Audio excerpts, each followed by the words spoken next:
गुलाबको फूल होइन मलाई, तुलसीको बोट जस्तै बन्नु छ,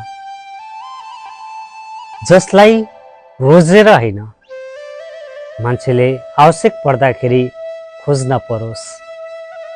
जीवन पारिजातको फूल जस्तै बनाउनु छ मलाई,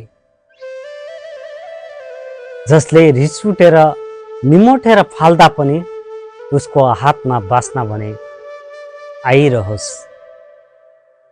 जवाब फर्काइरहन उचित ठान्दिन म, जवाब फर्काइरहन उचित ठान्दिन म, तर जवाब फर्काउन गलत ठान्नुभयो भने मान्छेले आफूले बोल्ने हद बिर्सन सक्छ।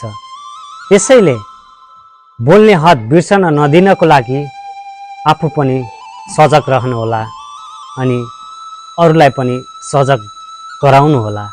हस्त, धन्यवाद, शुभरात्रि, थ्याङ्क यू।